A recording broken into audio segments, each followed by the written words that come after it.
अल्लाह ही अल्लाह किया करो, दुख न किसी को दिया करो। जो दुनिया का मालिक है, नाम उसी का लिया करो। अस्सलामु अलैकुम वरहमतुल्लाहि वबरकातुहू।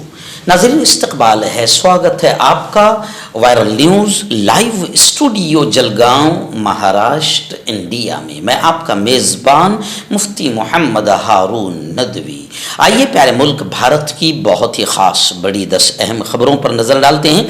लेकिन सबसे पहले मैं अपील करूंगा कि जो साथी नए हैं और अभी तक इस बेबाक सच्चे चैनल से जुड़े नहीं हैं, अगर आप चाहते हो कि आपको मुल्क भारत की और पूरी दुनिया की सही और सच्ची खबरें देखने और सुनने को मिलें, तो फिर आप इस चैनल से जुड़ जाइए। सब्सक्राइब कर लीजिए हमारे इस चैनल को, बेल आइकॉन घंटी के बटन को भी दबा दीजिए ताकि हमारी हर वीडियो हर खबर आपको आपके मोबाइल पर मिल सके। और हाँ नाजरीन, हम हर रोज़ एक अपील करते हैं कि प्लीज़ ये एक प्राइवेट चैनल है और चैनल चलाने के लिए पूरी एक टीम काम करती है, बड़ा रुपया पैसा खर्च होता है। अगर आप चाहते हो कि ऐसे चैनल जो जुल्म और जालिमों के ख़िलाफ़ बेबाक अंदाज में बोल रहे हैं, अगर आप चाहते हो कि ऐसे चैनल मजबूत हों, तो प्लीज़ आप चैनल की फाइनेंशियल हेल्प, माली ताउन, माली मदद ज़रूर कीजिए। स्क्रीन पर आप नज़र डालें, हमारे चैनल का बैंक अकाउंट नंबर भी दिया गया है। और अगर आप ऑनलाइन पैसा भेजकर मदद करना चाहते हैं तो गूगल पे, फ़ोन पे और पेटीएम तीनों का एक ही नंबर है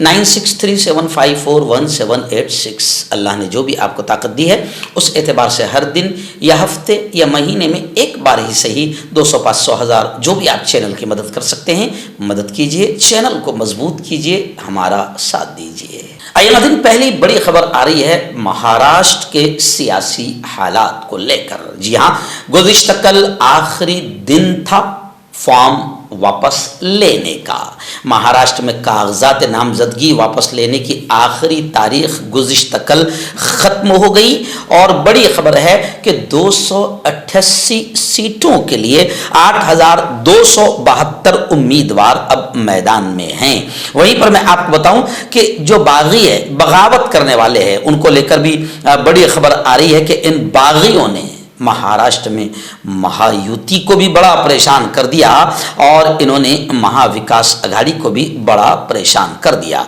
ज़्यादातर बागी उम्मीदवारों ने नाम तो वापस लिए, लेकिन अभी भी कई ऐसे उम्मीदवार मौजूद हैं जो दोनों महाज के लिए नुकसानदेह बने हुए हैं। यानी वो कहीं ना कहीं महाविकास अघाड़ी को या कहीं ना कहीं महायुति को नुकसान पहुंचाएंगे। बहुत सारों ने नाम वापस ले लिया है, लेकिन कुछ ने नाम वापस नहीं लिया है। हमारे अपने जिले की अगर बात करें तो हमारे अपने शहर में अब्दुल अजीज सालार यानी बिट्टू सालार ने नाम वापस ले लिया, लेकिन खबर है कि MIM के जो थे अहमद सर, इन्होंने नाम वापस नहीं लिया। ऐसे ही हमारे अपने ज़िले के रावेर की बात करें तो रावेर में भी कांग्रेस को नुकसान पहुंचाने वाले बहुत सारे जो बागी थे उन्होंने नाम वापस ले लिया, लेकिन दारा मोहम्मद ने अपना नाम वापस नहीं लिया है और वहाँ पर अब एक अपक्ष आज़ाद उम्मीदवार के तौर पर दारा मोहम्मद भी है और अनिल चौधरी साहब भी है। अब ये दोनों अपक्ष उम्मीदवार है, यूँ समझिए कि अनिल देशमुख तो खैर उनकी अपनी पार्टी के उम्मीदवार है, लेकिन बड़ा नुकसान पहुंच सकता है महाविकास अघाड़ी को। तो बहुत सारी जगह पर बागियों ने महाविकास अघाड़ी और महायुति को परेशान करने का काम किया है और ये दोनों के लिए यानी बीजेपी के लिए भी और कांग्रेस के लिए भी, महायुति के लिए भी और महाविकास अघाड़ी के लिए भी ये बागी उम्मीदवार जिन्होंने नाम वापस नहीं लिए हैं, ये नुकसानदेह साबित होंगे। नाज़रीन, दूसरी बड़ी खबर इस वक्त रियासत जम्मू कश्मीर से आ रही है। जी हाँ, आप जानते हैं कि कश्मीर की आवाम ने, कश्मीर के हिंदुओं ने और मुसलमानों ने मिलकर बीजेपी को लात मारकर बाहर निकाल दिया। अब वहाँ पर जो हुकूमत बनी है वो कांग्रेस से मिलकर हुकूमत बनी है और उमर अब्दुल्ला युवा नेता इस वक्त कश्मीर के CM बने हैं। अब फारूक अब्दुल्ला का ये बयान आया है कि हुकूमत तमाम वादों को, यानी जितने वादे हमने कश्मीरियों से किए थे, हुकूमत तमाम वादों को अमली जामा पहनाने के लिए हर मुमकिन कोशिश करेगी। यानी जितने हमने वादे किए हैं वो हम पूरा करने की कोशिश करेंगे। नेशनल कॉन्फ्रेंस मंशूर में 12 जमानतें, 12 गारंटियां और 24 वादे शामिल हैं जो अवाम की शिकायत को दूर करने के लिए रोड मैप के तौर पर सामने रखे गए हैं। फारूक अब्दुल्ला का बयान आया है। वहीं पर उमर अब्दुल्ला ने यह कहा है कि पीडीपी की दफा 370 पर करारदाद सिर्फ कैमरों के लिए है। उमर अब्दुल्ला ने यह भी कहा है कि हमने जो 370 दफ़ा को बहाल करने का जो वादा किया है हम पूरा करेंगे। और बाकायदा उन्होंने इससे पहले नरेंद्र जी मोदी, वज़ीर आज़म और वज़ीर दाखिला अमित शाह से इस मुद्दे को लेकर बात भी की है। नाज़रीन, मुंबई से बड़ी खबर आ रही है। जी हाँ, मैं आपको बता दूं कि पुलिस डिपार्टमेंट जो ख़ास तौर से यूँ समझिए कि सिक्योरिटी का काम करता है, हमारी अपनी सुरक्षा का, देश की जनता की सुरक्षा का काम करता है, खबर बड़ी आ रही है कि हुकूमत पुलिस की मेहनत की कदर नहीं करती है और नहीं कर रही है। खबर है कि खुसूसी सिक्योरिटी फराहम की गई लेकिन उसके 7 करोड़ रुपये बकाया है। आप समझ सकते हैं, 7 करोड़ रुपए पुलिस डिपार्टमेंट को अभी तक हुकूमत ने नहीं दिया। अब सवाल ये उठता है कि इन 7 करोड़ रुपए बकाया को कौन अदा करेगा। मुंबई पुलिस की तरफ से मुख्तलिफ चीज़ों जैसे बहुत से वीआईपी फैसिलिटीज, इदारों, अहम कामों, सरकारी प्रोग्राम्स के इंतजामात के लिए खुसूसी सिक्योरिटी का मुतालबा किया जाता है। शहर की security and law and order की सबसे अहम जिम्मेदारी होने के बावजूद मुंबई पुलिस भी ये सिक्योरिटी बहुत ज़्यादा दबाव के तहत फराहम करती है।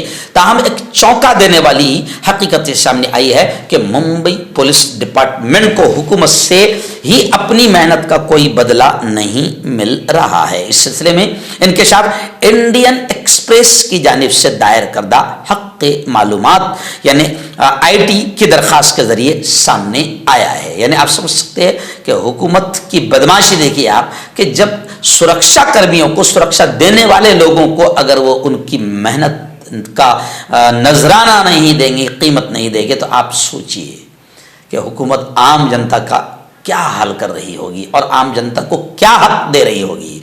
हम तो चाहते हैं कि पुलिस की मेहनत की पूरी कदर की जानी चाहिए और उनको पूरा उसका मुआवजा दिया जाना चाहिए। आइए नाज़रीन, बड़ी खबर आ रही है। जी हाँ, वक्फ तरमीमी बिल एक नापाक शैतानी बिल है जिसको बीजेपी लाने की कोशिश कर रही है और नरेंद्र मोदी की और हुकूमत की, इस वक्त की हुकूमत की नापाक नज़रें जो है वो मुसलमानों की औकाफ की ज़मीनों और मुसलमानों की जायदाद पर पड़ चुकी है। जी हाँ, अब जाहिर बात है कि बिल्ली के ख्वाब में छीछड़े हैं, लेकिन इंशाल्लाह इस नापाक ख्वाब को, हुकूमत के इस नापाक ख्वाब को हम पूरा होने नहीं देंगे। और अब बड़ी खबर ये आ रही है कि तेलुगु देशम पार्टी जिसके सहारे पर, एक बैसाखी के सहारे पर जो है नरेंद्र मोदी खड़े हैं, बीजेपी खड़ी है, एक तरफ तेलुगु देशम है और एक तरफ यानी चंद्रबाबू नायडू और एक तरफ नीतीश कुमार है। अब बड़ी खबर यह आ रही है कि जो साथ में है तेलुगु देशम पार्टी, खुद उसके रुकने पार्लियामेंट शिवनाथ ने खुल कर कहा कि मुसलमानों के मफादात से मुतसादिम किसी भी तरमीम की हम हिमायत नहीं करेंगे। यानी अगर कोई कोई बिल मुसलमानों के हक पर डाका डाल रहा है तो हम उस बिल की हिमायत नहीं करेंगे। तेलुगु देशम वक्फ एक्ट में तरमीम को बर्दाश्त नहीं करेगी। अब बताइए बेचारे मोदी जी क्या करेंगे, क्योंकि जो साथ है वो भी वक्फ बिल पर साथ देने से इनकार कर रहे हैं। और परसों तो आपने देखा होगा कि जमीयत उलमा हिंद हजरत मौलाना अरशद मदनी का जो दिल्ली में ज़बरदस्त अजीम शान इजलास हुआ, वहाँ पर भी तेलुगु देशम पार्टी के एक जिम्मेदार ने खुल कर ये कहा कि हम वक्फ तरमीमी एक्ट 2024 के खिलाफ है। नाज़रीन, बड़ी खबर आ रही है। जी हाँ, आप जानते हैं कि डीजीपी रश्मि शुक्ला जिनके खिलाफ कांग्रेस के प्रदेश अध्यक्ष मोहतरम नानाजी पटोले ने भी आवाज़ उठाई, अबू आसिम आज़मी ने भी आवाज़ उठाई और भी बहुत सारी अपोजिशन पार्टियों ने डीजीपी रश्मि शुक्ला के बारे में कहा था कि ये विवादित है और इनको इलेक्शन कमीशन जिम्मेदारी न दें। आखिर खबर आ रही है कि इलेक्शन कमीशन के हुक्म पर डीजीपी रश्मि शुक्ला का तबादला कर दिया गया है और पुलिस कमिश्नर विवेक फंसालकर को डायरेक्टर जनरल के ओहदे का इजाफी चार्ज दे दिया गया है। फांसलकर के पास अगले अहकामात तक डायरेक्टर जनरल ऑफ पुलिस के ओहदे का इजाफी चार्ज रहेगा। फांसलकर इंडियन पुलिस सर्विस के 1989 बैच के अफसर हैं। डायरेक्टर जनरल ऑफ पुलिस के ओहदे के अफसर है। वो मुंबई पुलिस फोर्स में तकरीबन 50,000 पुलिस वालों की क़यादत कर रहे हैं। इलेक्शन कमीशन के हुक्म के बाद पुलिस के डायरेक्टर जनरल रश्मि शुक्ला के तबादले के बाद अब ये डीजीपी भी रहेंगे। यानी डीजीपी रश्मि शुक्ला पर जो अपोजिशन पार्टियों ने शक जताया था कि ये शफाफ तरीके से काम नहीं करेगी, तो अब वही मामला हुआ कि उनका तबादला कर दिया गया। नाज़रीन, बड़ी खबर आ रही है। जी हाँ, आपने कहावत सुना होगा कि इस घर को आग लग गई घर के चिराग से। जी हाँ, हमारे अंदर भी कुछ ऐसी भेड़िए हैं जी, जो खुद कौम को नुकसान पहुंचा रहे हैं। खैर, अभी खबर यह है कि उत्तराखंड के मदरसों में अब संस्कृत पढ़ाई जाएगी। खैर, अच्छी बात है, हम इसका इनकार नहीं करते। धामी सरकार, लेकिन जो सरकार है वो तो मुस्लिम दुश्मनी पर पूरी तरीके से उतरी हुई है, चाहे वो आसाम के मुख्यमंत्री हो या फिर उत्तराखंड के। अब खबर है कि धामी सरकार मदरसों के बच्चों को कौमी धारा में शामिल करने के लिए काम कर रही है। ये ऐसा बयान कौन दे रहा है? ये मुफ्ती शमून कासमी दे रहे हैं मीडिया से गुफ्तगू करते हुए। देवबंद पहुंचे, देवबंद में उन्होंने ये कहा कि उत्तराखंड मदरसा बोर्ड के चेयरमैन मुफ्ती शमून कासमी ने मीडिया से गुफ्तगू करते हुए कहा कि धामी सरकार मदरसे के बच्चों को कौमी धारे में शामिल करने के लिए काम कर रही है। और दूसरा बयान उन्होंने ये भी दिया कि वक्फ की मुखालिफत, वक्फ बिल की मुखालिफत वही लोग कर रहे हैं जो औकाफ की इमलाक पर कब्जा किए हुए हैं। मोदी सरकार मुसलमानों की बेहतरी और गरीबी को दूर करने के लिए ये कदम उठा रही है।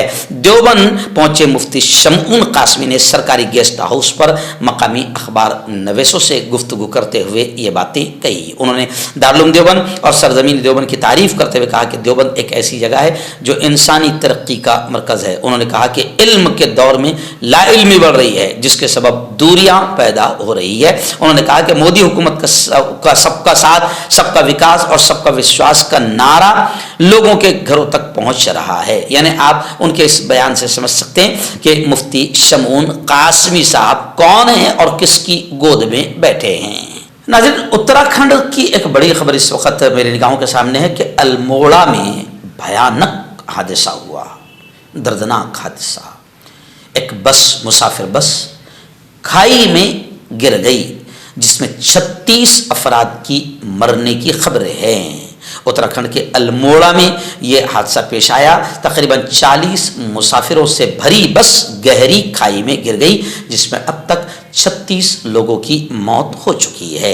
इब्तदाई खबरों में मरने वालों की तादाद 20 बताई गई थी, लेकिन अब यह तादाद बढ़ चुकी है। यह हादसा गढ़वाल रामनगर रूट पर साल्ट के करीब पेश आया। मरने वालों की तादाद में मजीद इजाफा होने का भी खदशा जाहिर किया जा रहा है। बताया जा रहा है कि पीर की सुबह गोरी खाल से एक बस रामनगर के लिए रवाना हुई थी। बस में 40 से ज्यादा लोग सवार थे।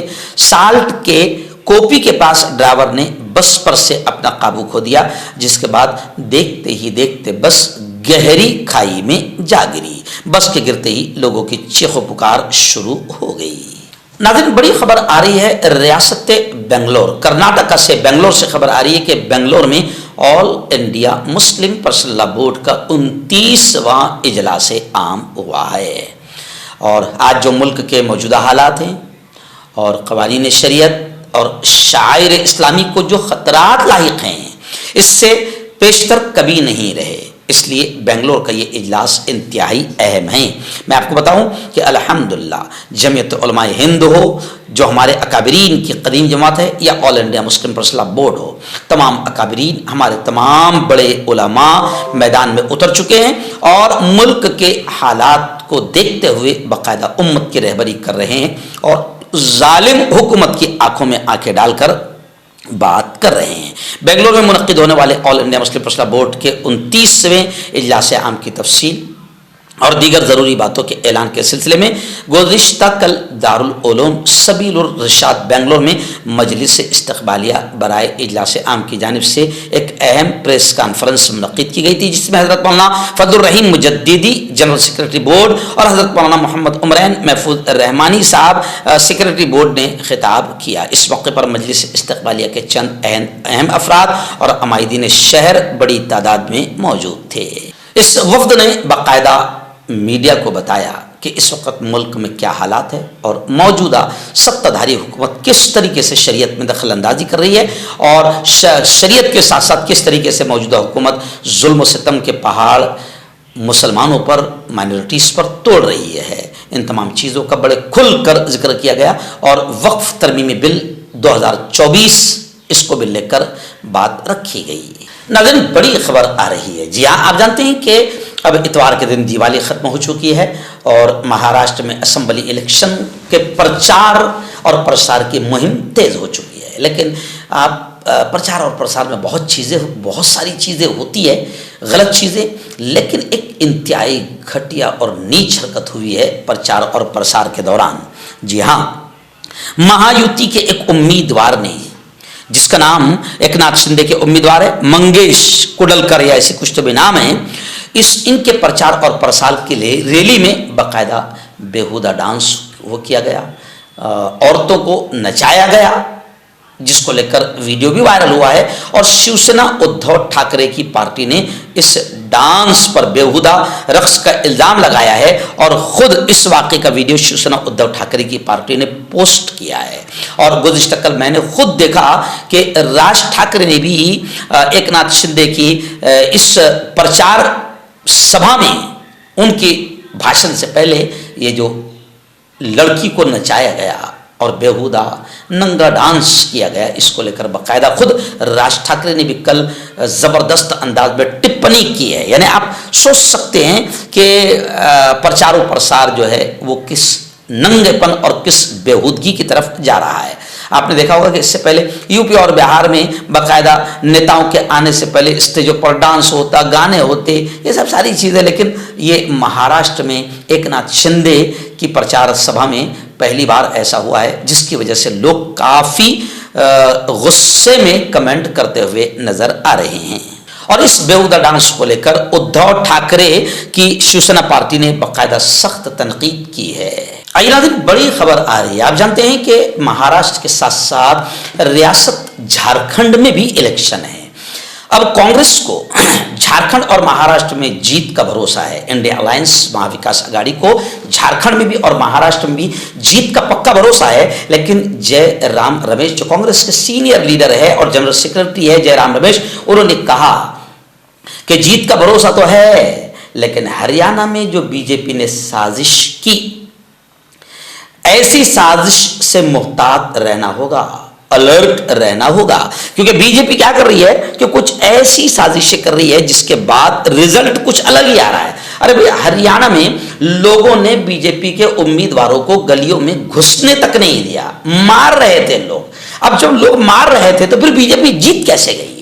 तो जाहिर बात है कि बड़ा गेम हुआ है मशीनों के साथ। और वैसे भी तो मेरा मशहूर जुमला है कि जब तक जो कहावत है कि पिंजरे तोते की जान पिंजरे में, तो मैं तो कहता हूं कि मोदी जी की जान और बीजेपी की जान पिंजरे में। तो हरियाणा में भी यही मशीन वाला गेम किया गया। तो जयराम रमेश ने कहा है कि झारखंड और महाराष्ट्र में जीत का भरोसा तो है इंडिया अलायंस महाविकास अघाड़ी को, लेकिन हरियाणा में जो चाल बीजेपी ने चली है उसको सामने रखते हुए अलर्ट रहना होगा। और मैं आपको बताऊं कि बाकायदा ये भी अब कहा जा रहा है कांग्रेस की तरफ से, जो बहुत सही बात है, डॉक्टर सैयद नासिर हुसैन जो एक लीडर है कांग्रेस के, उन्होंने कहा, आवाम से जनता से ये अपील की कि ऐसी पार्टी को चुने जो गुजरात की नहीं, महाराष्ट्र की तरक्की के लिए काम करे।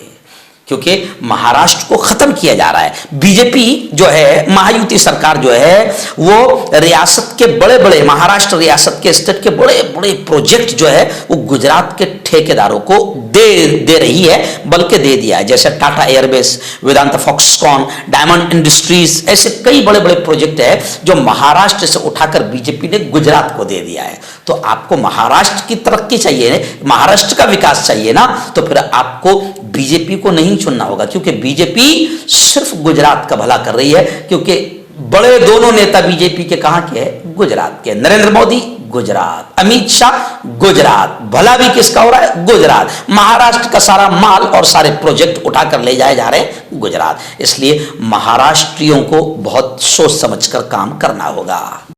मर्दाना ताकत हासिल करें 72 घंटों के अंदर, वो भी जड़ी बूटियों द्वारा। हकीम याकूब खान से कांटेक्ट करें, जो कि 75 सालों से हिकमत कर रहे हैं। इसके अलावा जोड़ों में दर्द, गुर्दों में पथरी, शुगर, खुजली, ल्यूकेरिया का गारंटी से इलाज किया जाता है। अभी कांटेक्ट। तो मैं हकीम जावेद, क्या आपको शुगर है या आपके बदन में दर्द रहता है, जैसे जोड़ों का दर्द, नसों का दर्द, गठिया वाई? इसके अलावा अगर आपको बवासीर है, खूनी वाली हो, मस्से वाली हो, और अगर आप अपनी शादीशुदा ज़िंदगी को लेकर खुश नहीं है, तो आप हमें कांटेक्ट कर सकते हैं। यहाँ गारंटी के साथ जड़ी बूटी से इलाज किया जाता है। Thank you so much. हकीम फरीद, जो कि खानदानी देसी दवाओं से इलाज करते आ रहे हैं, जैसे मर्दाना ताकत, लिकोरिया, शुगर, बिना अंग्रेजी दवाई, बिना परहेज के खत्म हो जाती है। इसके अलावा जोड़ों का दर्द, घुटनों का दर्द, कमर दर्द, खुजली, बवासीर, खूनी मस्से वाली, वजन कम करना, वजन बढ़ाना, तिल, मस्से, आंखों के ऊपर की चर्बी, बालों का झड़ना, बालों में कीड़ा लगना, भी कांटेक्ट।